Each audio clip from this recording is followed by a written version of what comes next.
Maligayang pagbabalik sa Oprah Recap muli. Salamat sa pagtangkilik sa aming mga recap at huwag kakalimutan mag-subscribe at pindutin ang notification bell. Sa isang planta ng kuryente sa labas ng bayan, ang mga empleyado ay nagdiriwang ng kaarawan ng isang katrabaho nang bigla silang may nakitang kakaiba sa mga security camera.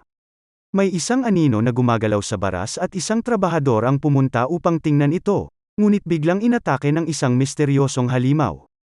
Sinubukan ng lalaki na bumalik sa opisina ngunit sinundan siya ng isang grupo ng mga halimaw at pinatay ang lahat ng tao sa gusali. Habang itinatago ng isang eclipse ang araw, nagsimulang lumitaw ang mga kakaibang nilalang sa buong planeta na pumatay ng milyon-milyong tao at sinira ang lungsod. Ang balita ay tinatawag itong Araw ng Paghuhukom, dahil ang mga sundalo ay ipinadala upang labanan ang mga halimaw na ito sa isang digmaan na tumatagal ng buong eclipse. Milyon-milyong buhay at toneladang mapagkukunan ang nawala sa labanan, ngunit sa huli ang lahat ng mga halimaw ay napatay, at ang sangkatauhan ay nagsimula muling mabuo.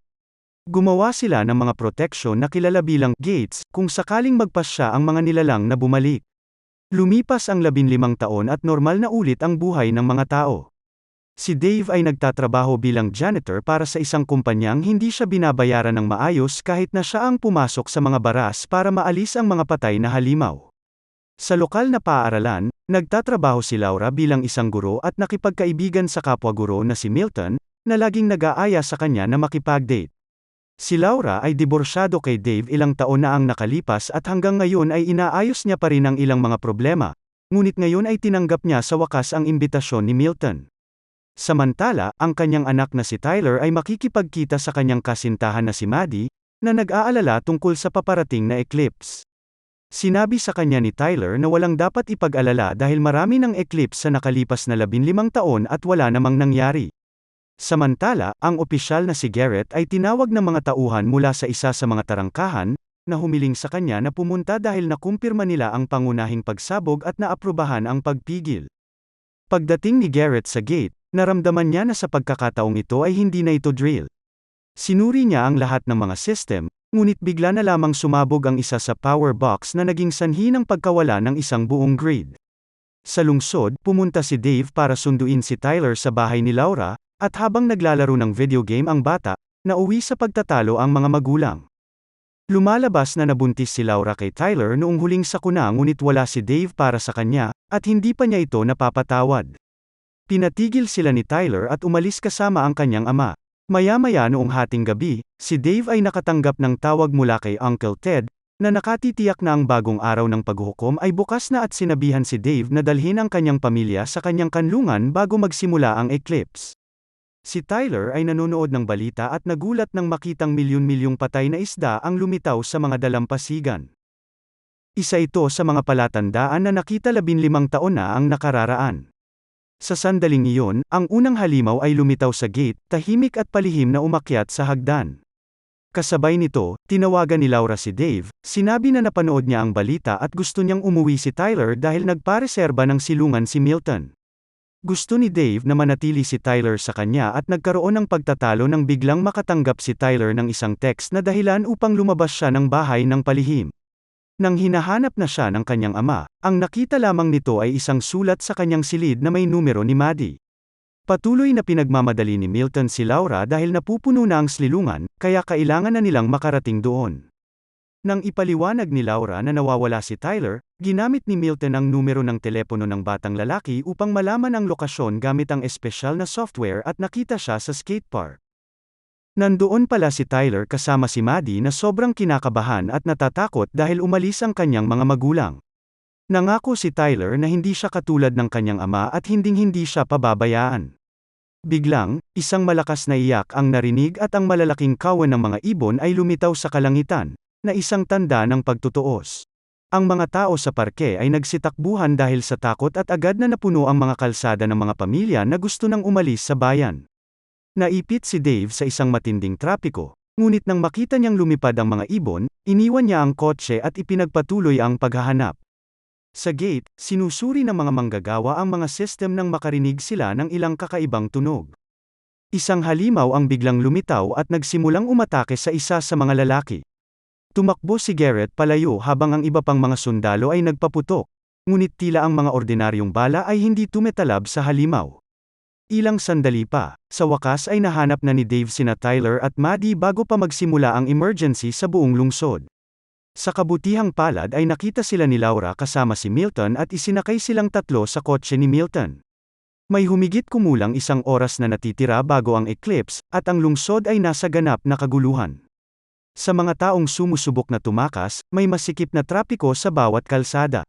Ang pamilya ay natigil saglit at nakakita ng mga kulto na naglalakad sa paligid ng mga kotse, tinatakot ang mga driver sa kanilang mga pininturahang mukha at ang kanilang pananalig na ang wakas ay darating na.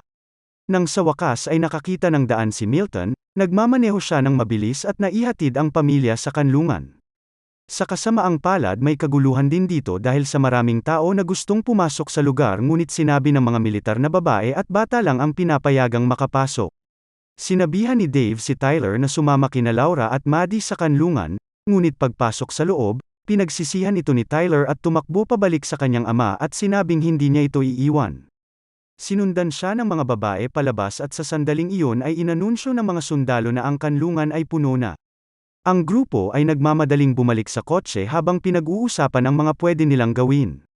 Gusto ni Dave na pumunta sa taguan ni Ted sa desyerto habang si Milton naman ay nagmungkahi na magtago sa paaralan dahil mas malapit ito at may basement. Muli na naman silang naipit sa isa pang masikip na trapiko, kaya bumaba sila ng sasakyan nang tumama ang lindol sa lugar at nagsimula ang eclipse. Sa pagbagsak ng mundo, ang mga halimaw ay nagsimulang gumawa ng kanilang paraan upang umatake. Agad nilang kinuha ang lungsod at nagsimulang pumatay ng walang awa gaya ng nangyari 15 taon na ang nakararaan.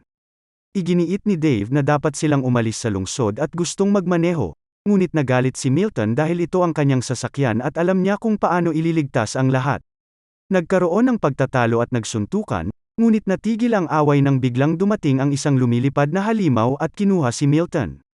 Habang sumisigaw si Laura, itinulak siya ni Dave sa kotse at pinaandar niya ang sasakyan upang tuluyang mailayo ang kanyang pamilya sa lungsod. Habang nagmamaneho sila sa kanal, pinag-usapan nila ang mga teorya tungkol sa pinagmulan ng mga halimaw, iniisip kung sila ay ipinadala ng Diyos o hindi. Kalaunan ay naubusan ng gasolina ang sasakyan, at gusto ni Dave na makahanap ng kapalit nito. Siya ay huminto sa tabi ng mga abandonadong sasakyan at nagsimulang maghanap sa loob at natuklasan na may mga katawan sa mga ito. Nang sa wakas ay nakahanap na siya ng walang laman, pumasok siya sa loob. Nang bigla siyang hinila ng driver na nakatago sa likurang upuan nang makita niyang may halimaw sa malapit. Patuloy itong naghahanap sa paligid ng mga sasakyan para sa mas maraming biktima, at nang dumaan ito malapit sa 2 lalaki, buti na lang at hindi nito nakita ang mga ito at nagpatuloy. Pagkatapos ay natagpuan ng halimaw ang isa sa mga katawan at sinimulang kainin ito, kaya napakaingat at tahimik na sinimulan ni Dave mag-drive ng sasakyan pabalik sa kanyang pamilya. Ngayon ay magkatabi na ang 2 sasakyan, kaya sinubukan ni Laura at ng mga bata na lumabas mula sa isang kotse patungo sa isa pa. Napakatahimik nilang lumabas, ngunit napansin pa rin sila ng halimaw at nilapitan sila. Bumaba ang matanda sa sasakyan at winisika ng asin ang halimaw, ngunit saglit lang nito napigilan ang halimaw at pagkatapos ay tumalon ito sa lalaki at nagsimulang lamunin siya.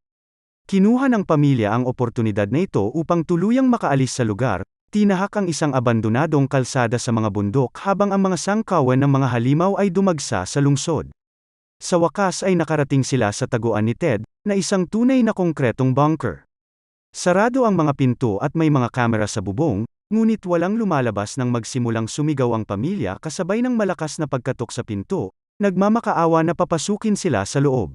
Ang hindi nila alam ay nakaupo si Ted sa harap ng kanyang computer. Pinapanood sila sa mga kamera habang may nakatutok na baril sa kanyang ulo. Sa sandaling iyon, lumitaw ang isang kawan ng mga halimaw sa mga bundok at nagsimulang sumugod sa kanlungan. Nang nataranta ang pamilya, kumuha si Dave ng bakal ng gulong para protektahan ang kanyang mga mahal sa buhay, ngunit sa wakas ay bumukas ang pinto ng bunker at nagmadali silang pumasok. Nagkita ang pamilya, si Ted at ang asawa nitong si Stella, ngunit nagulat din sila nang makita si Garrett. Dati palang war buddies ang tatay niya at si Ted at nahiwalay siya sa unit niya kaya pumunta siya dito para humingi ng tulong. Napansin ni Dave na may baril si Garrett kaya naghinala siya. Pagkatapos ang grupo ay nagsalo-salo sa pagkain ngunit hindi nila maiwasang mapansin sa mga monitor kung paano sinusubukan ng mga halimaw na sirain ang pinto, na nagpapakaba sa lahat. Wala ring silbi ang paggamit ng radyo dahil puro hiyawan lang ang kanilang naririnig. Tinanong ni Maddie kung paano sila nararamdaman ng mga halimaw, at ipinaliwanag ni Garrett na tumutugon sila sa liwanag at init, ngunit iniisip din nito kung nakikita ba nila ang mga kaluluwa ng mga tao. Ibinahagi rin niya ang kwento tungkol sa kung paano siya nakaligtas sa unang araw ng paghuhukom. Nagtatrabaho siya noon sa isang refinery, at nang dumating ang mga halimaw doon, nagawa niyang sumisid sa isang lawa ng maalat na putik. Inilibing niya ang kanyang sarili at kinailangang makinig sa mga halimaw habang pinapatay ng mga ito ang lahat ng kanyang mga kasamahan at kaibigan. Nang mahinto si Garrett sa kanyang pagkukwento, sinenyasan ni Ted si Dave na kunin at itago ang isang kutsilyo. Hindi alam na sa labas, isang malaalupihan na halimaw ang gumagapang sa isang maliit na butas sa mesh na humaharang sa bintana.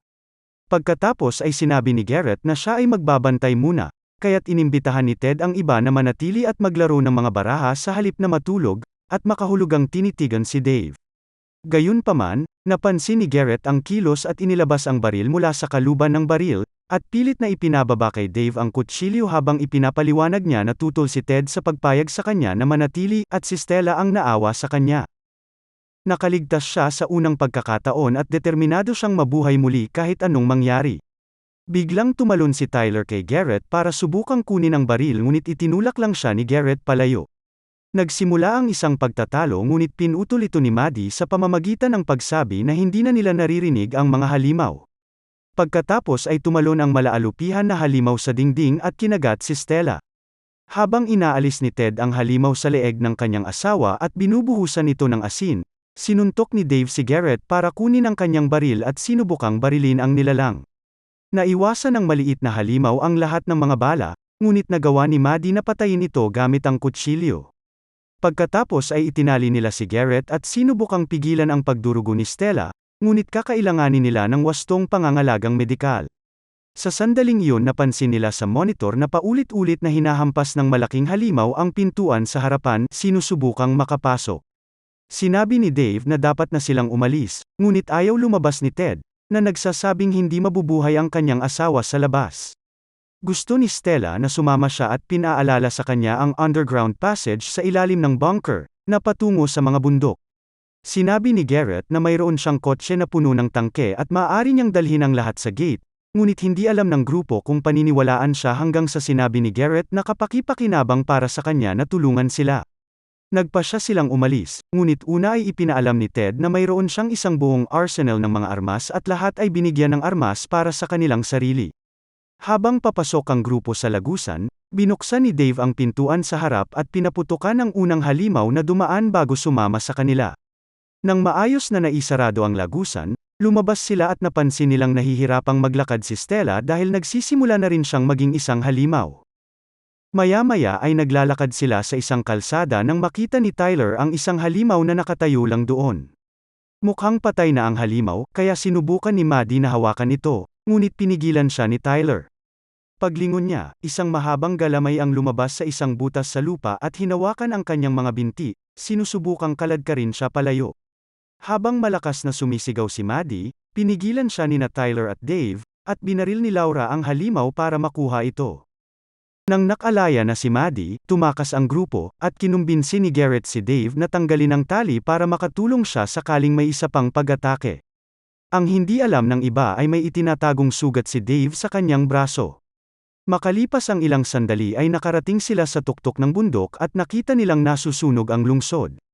Nang mahanap nila ang kotse ni Garrett, nadismaya sila nang malamang hindi ito umaandar. Sa sandaling iyon, lumitaw ang mga halimaw sa tuktok ng bundok at nagsimulang sumugod papunta sa kanilang direksyon, kaya desperado na sinubukan ni Garrett na paandarin muli ang makina habang kinuha ni Stella ang baril ni Ted upang tapusin ang kanyang sarili bago siya maging halimaw. Agad siyang inaway ni Ted hanggang sa bawiin niya ang baril at nakiusap na sumakay siya sa kotse, ngunit alam ni Dave na wala ng pag-asa kaya kinaladkad niya si Ted pabalik. Hinintay ni Stella na dumating ang mga halimaw at mabilis nila siyang kinain. Sa wakas ay napaandar na ni Garrett ang kotse at nakatakas ang grupo mula sa mga halimaw. Sa daan, sila ay kumukuha ng signal ng radyo at narinig na halos lahat ng mga silungan ay hindi makayanan ang pagsalakay at nawasak. Maya-maya ay nakarating na sila sa gate ngunit walang sumasagot sa radyo, bukod pa rito ay bukas din ang pinto. Maingat na pumasok ang grupo sa loob at nadiskubre nilang walang kuryente, kaya nagpasya sina Garrett at Dave na ayusin ito habang ang iba ay naghanap ng first aid kit dahil natuklasan nilang may sugat si Ted sa kanyang likod. Ang iba ay nag-aalaga kay Ted habang si Dave ay inaayos ang kuryente, at ipinaliwanag ni Garrett na ang gate ay inihanda para sa pangalawang pagsalakay at toneladang asin na tubig ang nakahanda, ngunit ang butas ay masyadong malalim. Nang muling gumana ang kuryente, nagsimulang bumalik sina Dave at Garrett, ngunit biglang naramdaman ni Garrett ang pagtulo ng dugo sa kanyang kamay kaya tumingala siya at nakita ang isang katawan kasabay ng isang bagay na umaatungal. Ang dalawa ay nagmamadaling bumalik sa grupo upang pag-usapan ang kanilang mga opsyon dahil may 2 oras pa bago matapos ang eclipse, at nag-alok si Garrett na magtago sa isang bodega ng kemikal dahil ang mga pinto nito ay blast-proof. Habang paalis sila sa medical bay, isang halimaw ang umatake kay Garrett, na nakipaglaban kasama si Dave para harapin ito. Natalo nila ang halimaw, ngunit ang ingay na ginawa nila ay nakakuha ng atensyon ng mas maraming halimaw. Sa takot, mabilis na tumakbo si Garrett sa isang pinto at isinara ito. Pagkatapos ay tinurukan niya ang kanyang sarili ng ilang uri ng injection upang labanan ang pagbabagong anyo. Dinala ni Dave ang kanyang pamilya sa isa pang silid at napansin niyang may mga dispersal lines doon. Ibig sabihin ang tangke ay nasa kabilang panig ng dingding. Nagbigay ito sa kanya ng ideya para sa isang plano, ilalabas niya ang tubig alat sa mga tubo ng tangke upang panatilihin ang mga halimaw sa labas. Bago siya umalis ay hinalikan siya ni Laura. Sa sandaling iyon ang pinto ay nasira, kaya ang pamilya ay tumakas. Dumaan si Dave sa ventilasyon, napansin ang isang halimaw na nilalamon ang biktima nito sa silid. Pagdating niya sa tangke, sinubukan niyang maging maingat habang binubuksan niya ang gripo at nagsimulang punuin ng tubig ang mga lalagyan. Pagkatapos ay umakyat si Dave pabalik, ngunit naramdaman siya ng halimaw at nagsimulang habulin siya, hinawakan ang kanyang binti. Habang nakikipaglaban si Dave, sinabuyan niya ito ng asin, na naging sanhi ng pagkadurog ng halimaw. Samantala, natagpuan ng iba ang kanilang sarili na napapalibutan ng mga halimaw at pinaputukan sila ni Tyler. Biglang narinig ang boses ni Dave mula sa malakas na speaker, humihiling sa kanila na paandarin ang fire alarm. Papalapit na ang mga halimaw, kaya sinabihan ni Ted si Tyler na protektahan ang pamilya bago habulin ang mga halimaw gamit ang palakol, ngunit maraming halimaw ang tumalon sa kanya ng sabay-sabay at mabilis siyang napatay. Nagpatuloy si Tyler sa pagbaril nang biglang maubusan ng bala, kaya binuksan niya ang fire alarm na nagdulot ng pagbagsak ng tubig alat sa lahat ng halimaw, na naging dahilan ng mga ito habang sumisigaw sa sakit.